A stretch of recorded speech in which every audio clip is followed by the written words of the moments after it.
आज हम स्टार्ट करने वाले हैं एक्सरसाइज 10.1 का लेक्चर नंबर 4।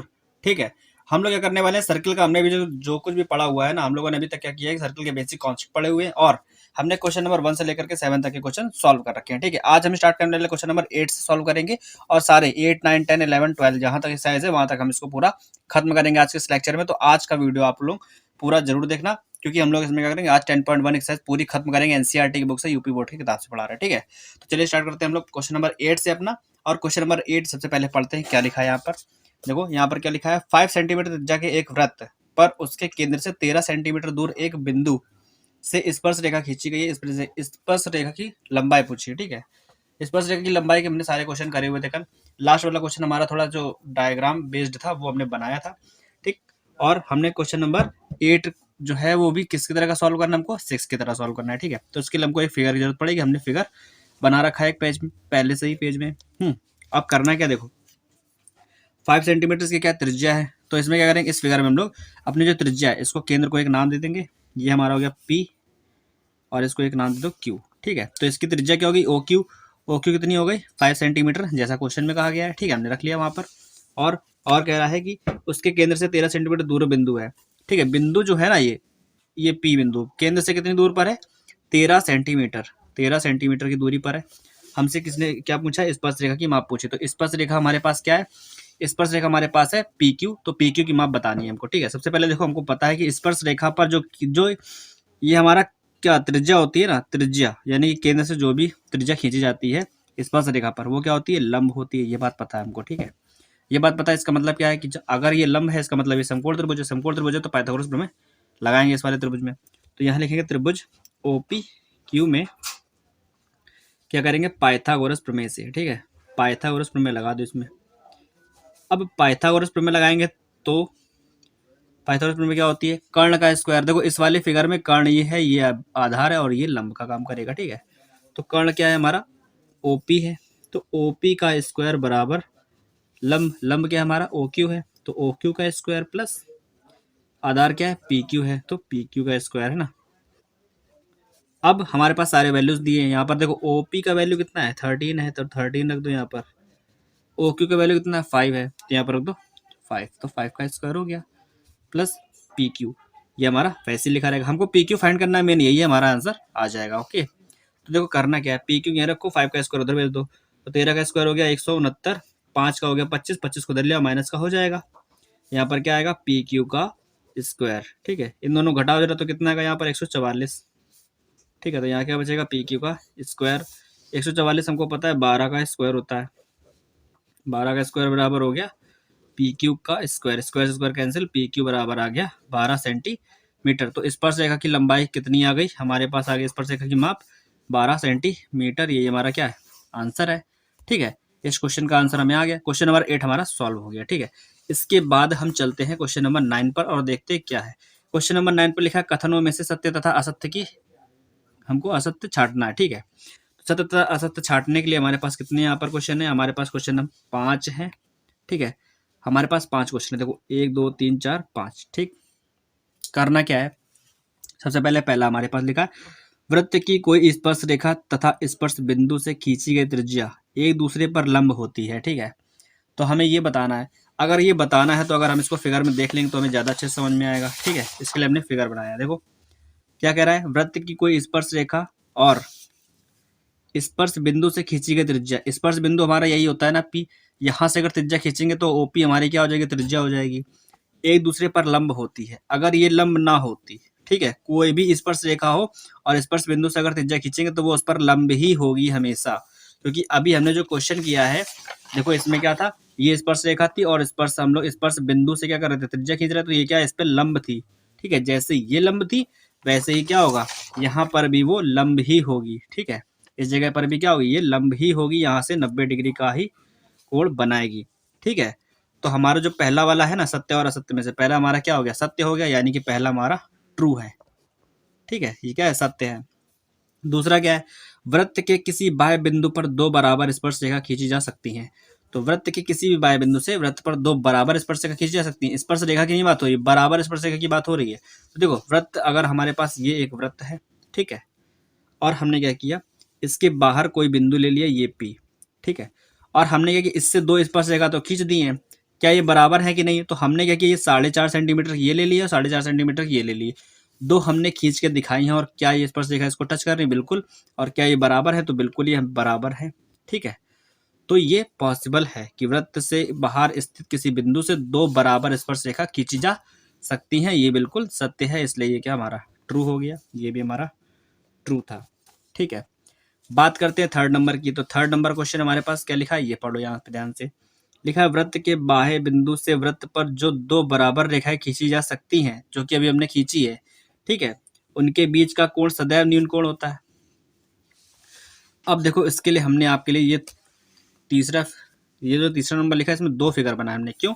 देखो, हमें पता है कि अगर हम बाह्य बिंदु से, जैसे यहाँ पर बाह्य बिंदु यहाँ पर है ये, और ये है, 2 फिगर क्यों बनाए? देखो, अभी इस वाले केस में क्या है कि बिंदु हमारा जो है केंद्र से ज्यादा दूरी पर है, इस वाले में क्या है, केंद्र से कम दूरी पर है। स्पर्श रेखा हमारी बराबर हो सकती है, बिल्कुल, ठीक है। हमने इनके बीच की दूरी कम करी, केंद्र की और बिंदु की दूरी कम करी है, स्पर्श रेखा की लंबाई नहीं कम करी। स्पर्श रेखा की लंबाई यहाँ पे बराबर होगी, अगर यहाँ पे 7 है तो यहाँ भी 7 हम लोग ले सकते हैं, ठीक, कोई दिक्कत नहीं। अब उसने क्या किया कि हर स्थिति में बताया है कि क्या इसका जो कोण बनेगा, यानी कि ये वाला जो कोण है, क्या वो हमेशा न्यून कोण रहेगा? न्यून कोण का मतलब 90 से कम रहेगा। तो देखो, अभी ये क्या है, कोण इसके केंद्र से दूर है, तो स्पर्श रेखा जो है आपस में कम आती हुई दिख रही है ना, यानी आपस में सिकुड़ती, आपस में पास आती हुई दिख रही है, वी के शेप में दिख रही है। तो यहाँ पे जो कोण बनेगा वो कितना बनेगा, 60 या 70 डिग्री का बन सकता है, ठीक है, क्योंकि अब ये दूर है। जितना दूर जाएगी, जितना दूर बिंदु जाएगा, उतना ही कम कोण बनेगा। तो कोण इस स्थिति में क्या है, अभी यहाँ पर न्यून कोण है, लेकिन अगर हम लोग बिंदु को पास लेंगे तो रेखाएं कैसी होंगी, फैलेंगी। रेखाएं क्या होंगी, दूर जाएंगी। दूर जाएंगे, इसका मतलब क्या, उनके बीच का कोण जो है वो बढ़ेगा, ये बढ़ेगा। बिंदु जितना पास आएगा, कोण उतना ही बड़ा बनेगा। क्या पता यहाँ पर 90 से ज्यादा का कोण बन जाए, ठीक है। तो इसका मतलब क्या है, यहाँ पर न्यून कोण था, लेकिन इस स्थिति में न्यून कोण तो नहीं है, लेकिन रेखाएं वही है, स्पर्श रेखा है, दोनों बराबर भी हैं, ठीक है। तो इससे क्या पता चलता है कि यहाँ पर तो हमारा न्यून कोण है, यानी कि 90 से कम है, लेकिन यहाँ पर क्या है, 90 से ज्यादा है, 90 से ज्यादा है, ठीक है। यहाँ पर क्या, ग्रेटर देन 90, यहाँ पर 90 से ज्यादा है, तो इसलिए हम कह सकते हैं कि सदैव, यानी कि 2 बराबर स्पर्शरेखा खींची जा सकती है, लेकिन इसमें क्या होगा कि ये हमेशा हमारा न्यून कोण नहीं रहेगा, ये बदलता रहता है। इसलिए हमारा जो स्टेटमेंट हमने ये पढ़ा हुआ है ना अभी, ये सत्य होगा कि असत्य? तो ये हमारा असत्य है। क्यों? क्योंकि हमने क्या किया, देखा है कि इसमें क्या है, 90 से कम, इसमें 90 से ज्यादा है, इसलिए हमारा जो आंसर आएगा वो कैसा आएगा, गलत, यानी कि असत्य है। ये कथन जो कहा गया किताब में, ये असत्य है, ठीक है। हमने इसको प्रूव कर दिया, ठीक। इसी तरह हमारा देखो 4 नंबर कह रहा है, 2 वृत्त एक दूसरे को बाह्य स्पर्श करते हैं, जबकि रेखाखंड उनके केंद्र जबकि उनके केंद्र रेखाखंड की लंबाई उनकी त्रिज्याओं की लंबाई के योग के बराबर होता है। इस चीज को समझो अच्छा ध्यान से, ये एक स्टेटमेंट भी है और एक प्रूवमेंट टाइप का भी है, इसको हम बताते हैं आपको। इसके लिए भी हमने फिगर बना रखा है, जैसे क्वेश्चन नंबर 4 है हमारा पे। हमने क्या किया, 2 वृत्त ले लिए हैं, इसका केंद्र ए है, इसका केंद्र बी है। तो कह रहा है कि ये जो इनके केंद्रों को मिलाने वाली जो रेखा है, अगर ये बाह्य स्पर्श कर रहे हैं, तो देखो दोनों वृत्त एक दूसरे को बाहर से टच कर रहे हैं, बाह्य स्पर्श कर रहे हैं, ठीक है। और अब इनके केंद्र जो है, इसका ए है, इसका बी है, तो केंद्रों को मिलाने वाली जो रेखा है, उसकी अगर लंबाई हमको ज्ञात करनी, यानी कि अगर हमको ए बी पता करना है, तो ए बी बराबर ए बी जो है वो क्या, पहले वाले की त्रिज्या और दूसरे वाले की त्रिज्या को जोड़ करके उसकी लंबाई निकाली जा सकती है क्या? तो ये पूछा गया है। तो बिल्कुल देखो, अगर यहाँ पर बिंदु हम लोग मान ले कि ये ओ होता, ठीक है, तो देखो ए ओ जो है पहले वाले वृत्त की त्रिज्या हो गई, ओ बी जो है दूसरे वाले वृत्त की त्रिज्या हो गई, और हमें साफ दिख रहा है कि ए बी जो है वो ए ओ और ओ बी को मिला करके ही बनेगी, ठीक है। तो ए बी की लंबाई हमको ज्ञात करनी है, पहले वाले वृत्त की त्रिज्या ओ ए ले लो और दूसरे वाले वृत्त की त्रिज्या ओ बी, इनको जोड़ करके ही तो हम लोग इसकी लंबाई निकाल सकते हैं, है कि नहीं? तो जो रेखाखंड ए बी है, इसकी लंबाई कैसे निकाली जाएगी, इन दोनों की त्रिज्याओं को जोड़ करके, ठीक है। तो हमसे पूछा गया था क्या ऐसा हो सकता है, तो बिल्कुल ऐसा हो सकता है, इसलिए ये वाली जो स्टेटमेंट है, ये हमारा क्या है, ये सत्य है, बिल्कुल, ठीक है, जो उसमें कहा गया है। अंता नहीं, ये बाय स्पर्श कर रहा था, तो बाय स्पर्श वाली जो स्टेटमेंट है वो हमारी सत्य हो गई, ठीक है। इसके बाद देखो 5 नंबर कह रहा है, 2 वृत्त एक दूसरे को अंतः स्पर्श करे, अभी बाय स्पर्श था, अब अंतः स्पर्श कर रहा है, जबकि उनके केंद्र रेखाखंड की लंबाई, यानी केंद्रों के बीच की जो दूरी है, उनकी त्रिज्याओं की लंबाई के अंतरों के बराबर होती है, ठीक है। तो हमने इसके लिए भी फिगर बनाया है, ठीक है। ये 5 नंबर हमारे पास है। देखो यहाँ पर क्या है, वृत्त जो है एक दूसरे को अंतः स्पर्श कर रहे हैं। ये बड़े वाले वृत्त की त्रिज्या हो गई, इसको बोलेंगे हम लोग C1। ये छोटे वाले वृत्त की त्रिज्या हो गई, जिसको बोलेंगे हम लोग C2। तो C1 से C2 तक की दूरी कैसे निकालेंगे, देखो बड़े वाले वृत्त की जो केंद्र है ना उसका, ये बड़े वाले वृत्त का केंद्र है, छोटे वाले वृत्त का केंद्र है। अगर बड़े वाले वृत्त की त्रिज्या देखी जाए तो यहाँ से लेकर के पूरी बाहर तक है, यहाँ तक है, ठीक है। और छोटे वाले वृत्त की त्रिज्या केवल यहाँ से यहाँ तक है, ठीक है भाई। बड़े वाले वृत्त की त्रिज्या यहाँ से पूरी बाहर तक है, तो यानी कि इसको हम लोग बोलेंगे बड़े वाले वृत्त की त्रिज्या, ये हमारी हो गई कैपिटल आर। और यहाँ से लेकर के जो है यहाँ तक लास्ट तक क्या है, ये छोटे वाले वृत्त की त्रिज्या स्मॉल आर हो गई। अगर हम लोग कैपिटल आर में से स्मॉल आर हटा दें तो दोनों के केंद्रों के बीच की दूरी आ जाएगी। ये जो C1 C2 है, यानी कि C1 C2 निकालना है अगर हमको, यहाँ से लेकर यहाँ तक की दूरी, तो कैपिटल आर में से छोटे वाले को हटा देंगे, बड़े वाले की त्रिज्या से छोटे वाले की त्रिज्या घटा देंगे, तो C1 C2 यानी कि दोनों के केंद्रों के बीच की दूरी आ रही है कि नहीं आ रही, साफ साफ। हमको इतनी दूरी चाहिए तो इतनी पूरी में से इतनी हटा दो, तो ये हमको ये मिल गई। तो इसका मतलब है कि इनके केंद्रों के बीच की दूरी जो है इनकी त्रिज्याओं के अंतर से आती है। कैसे आती है? अंतर से मतलब कि एक दूसरे को घटाने पर, इनकी त्रिज्याओं को आपस में घटाने पर हमको ये मिलती है। इसका मतलब जो इसमें स्टेटमेंट कही गई है वो बिल्कुल सत्य है, यानी कि जब अंतर स्पर्श करेंगे तो त्रिज्याओं को घटाना पड़ेगा, और जब बाह्य स्पर्श करेंगे तो त्रिज्याओं को जोड़ना पड़ेगा, ठीक है। तो हमारी ये स्टेटमेंट क्या है, ये भी सत्य है, जो कि हमने भी इस फिगर्स के माध्यम से आपको प्रूव करके दिखाई है, ठीक है। ये हमारे ट्रू फॉल्स थे, 5 पूरे हो गए बाकायदा, हम लोगों ने अच्छे से एक एक जान लिए, डिटेल में जान लिए, ठीक है।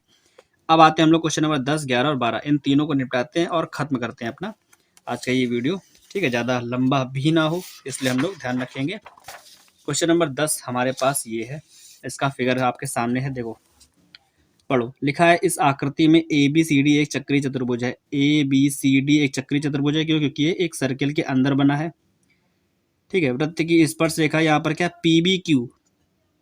PBQ वृत्त की क्या स्पर्श रेखा बिंदु P पर इसको टच कर रही है वृत्त को। तो यदि DPB कोण DBP, इस वाले कोण की बात करिए, हमारे पास 65 अंश है, तो DCB ये वाला हमसे पूछा है, ठीक है। इसी चीज को हमने एक पेपर पर नोट कर रखा है, देखो ये हमारे पास फिगर है, हमको ये दे रखा है DBP और हमसे DCB पूछ रहा है, ठीक है।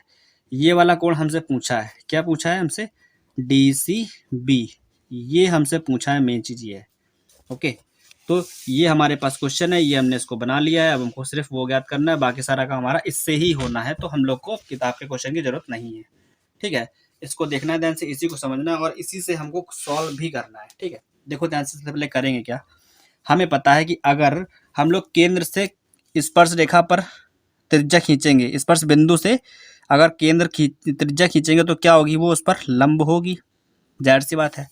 अगर ये OB त्रिज्या जो है इस स्पर्श रेखा पर लंब है, तो इसका मतलब क्या है, यहाँ से ये वाला कोण जो पूरा है वो 90 हो जाएगा, वो कितना हो जाएगा, 90 हो जाएगा, ये त्रिज्या है। और अगर हम लोग O से लेकर D पर एक लाइन खींच दे तो ये भी हमारी क्या हो जाएगी, ये भी हमारी त्रिज्या हो जाएगी, OD भी तो हमारी त्रिज्या है कि नहीं है। अब देखो ध्यान से एक बात, क्या ये अगर हमारा 90 है पूरा, ठीक है, पूरा 90 है, अगर हम लोग केवल इतने की माप निकाले, इतना है, केवल इतना, हमारे पास कितना आएगा, तो 90 में से ये 65 हटा दो, ये पूरा 90 है, 90 में से 65 हटा दो। अगर हमको कोण OBD चाहिए, ठीक है, क्या चाहिए हमको, कोण OBD चाहिए, ठीक है। तो कोण OBD बराबर कितना आएगा, इस पूरे में से ये इतना हटा दो, यानी कि DBP हटा दो, ठीक है, किसमें से, OBP में से।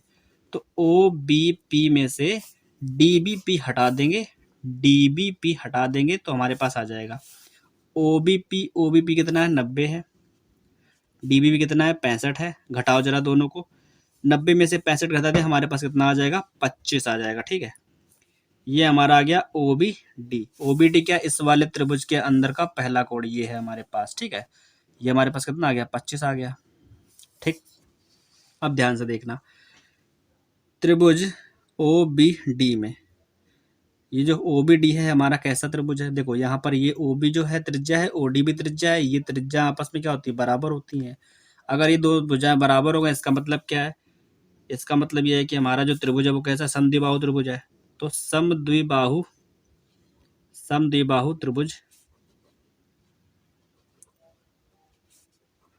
त्रिभुज कौन सा है हमारे पास, OBD, ठीक है। OBD में क्या होगा, जब दो भुजाएं बराबर होती तो उनके जो ये कोण होते हैं ना, ये भी बराबर होते हैं, यानी कि OBD जो है वो ODB के बराबर होगा, ठीक है। ओ बी डी जो है वो कोण किसके बराबर होगा, ओ डी बी के बराबर होगा। ये हमारा 25 है तो ये भी हमारा क्या हो जाएगा, 25 हो जाएगा। ठीक है, ये भी हमारा 25 हो जाएगा। अगर ये 25 ये 25 तो हमको इसकी माप निकालने में कोई दिक्कत होगी क्या।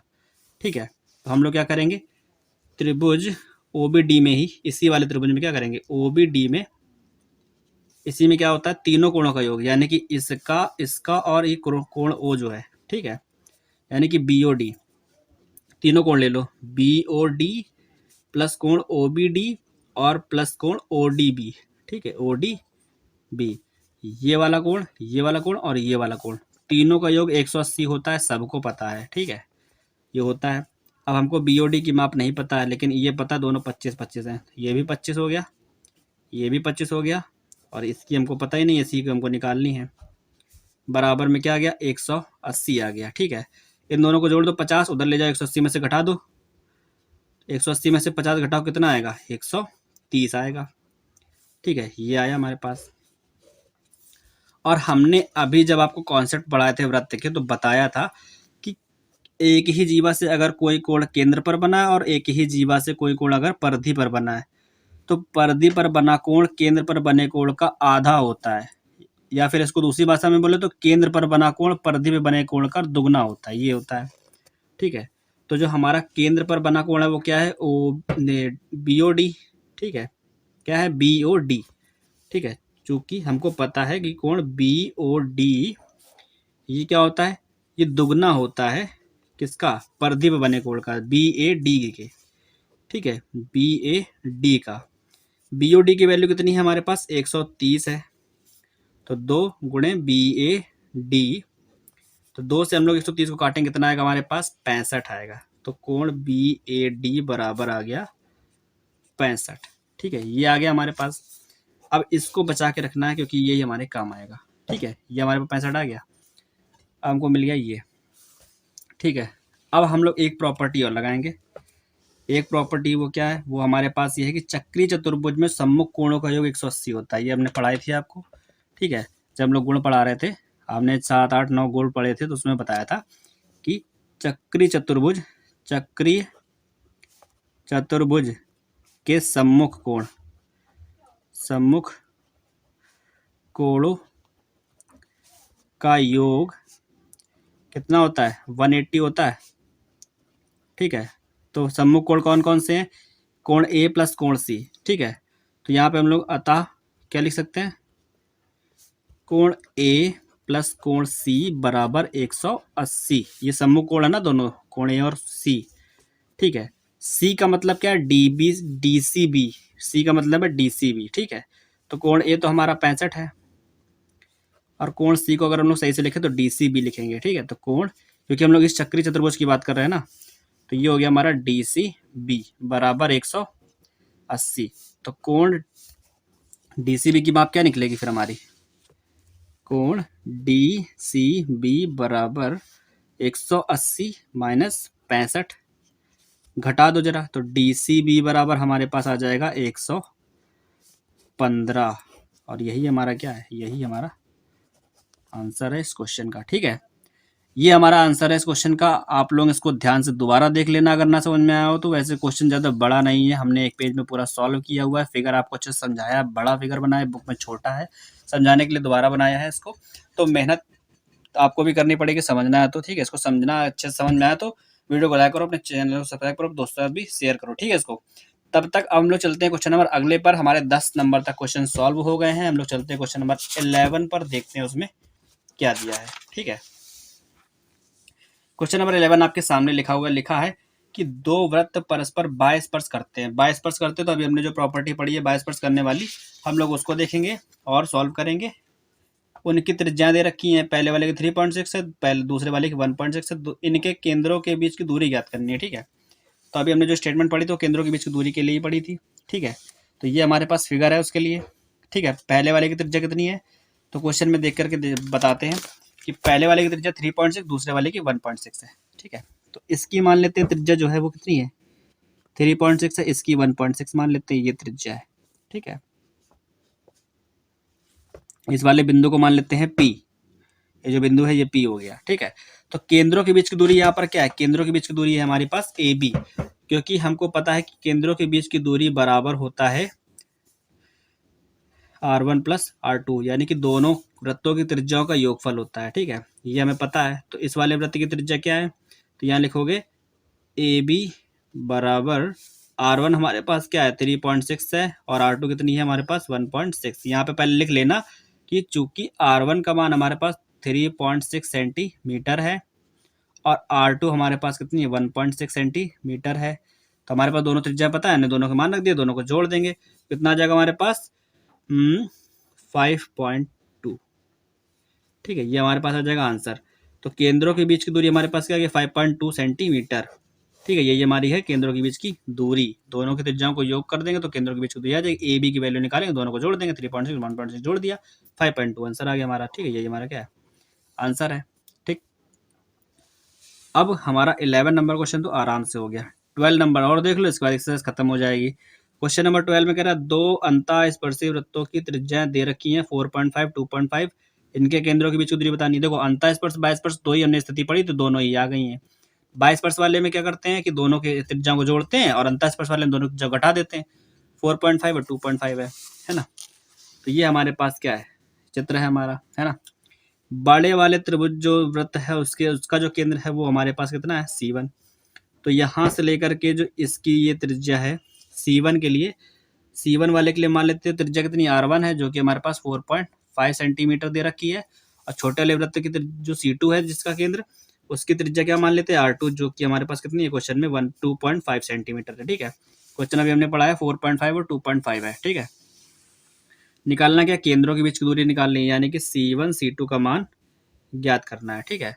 C1 C2 का मान कैसे निकालते हैं, दोनों की त्रिज्या को घटा करके, भाई यहाँ से लेकर के यहाँ तक की जो त्रिज्या है वो कितनी है R1 है, और यहाँ से लेकर के यहाँ तक कितना है R2 है। R1 में से R2 घटा देंगे, इतने में से इतना हटा दो, C1 C2 आ गया, ठीक है। तो हमको पता है कि C1 C2 का मान कैसे आएगा, दोनों त्रिज्याओं को घटाने पर, यानी कि R1 में से R2 को घटाने पर। तो C1 C2 बराबर आएगा R1 यानी कि 4.5 में से 2.5 को घटा दो तो हमारे पास आ जाएगा 2 सेंटीमीटर, ठीक है। तो C1 C2 बराबर आएगा 2 सेंटीमीटर, और यही हमारा क्या है, यही हमारा आंसर है, ठीक है। तो ये था हमारा क्वेश्चन नंबर 12, और हमने पूरी तरह से एक्सरसाइज को खत्म कर दिया है, ठीक है। हमारी 10.1 एक्सरसाइज जो है उसके क्वेश्चन नंबर 1 से लेकर के 12 तक सारे हो गए। पिछले वाले पार्ट में हमने क्वेश्चन नंबर 1 से लेकर 7 तक पढ़े थे, और इस वाले पार्ट में हमने क्वेश्चन नंबर 8 से लेकर 12 तक के सारे क्वेश्चन सॉल्व किए अच्छे से। अगर आपको ये वीडियो समझ में आया हो, सारे सवाल समझ में आया तो वीडियो को लाइक करो, अपने दोस्तों से शेयर करो, क्योंकि क्लास 10th का जो टॉपिक है यानी कोर्स है वो हम लोग पूरा स्टार्ट कर रहे हैं, अच्छे से पूरी तरह से खत्म करेंगे। हमने सर्किल से स्टार्ट किया है, तो आप लोग वीडियो को देखो, पढ़ो अच्छे से, ध्यान से समझो। एनसीईआरटी भी चल रही है, आगे चल के इंग्लिश मीडियम की भी किताब से हम लोग क्वेश्चन बनाएंगे, वीडियो बनाएंगे। तब तक ले पढ़ते रहो, सीखते रहो कुछ ना कुछ। तब तक ले गुड बाय, टेक केयर।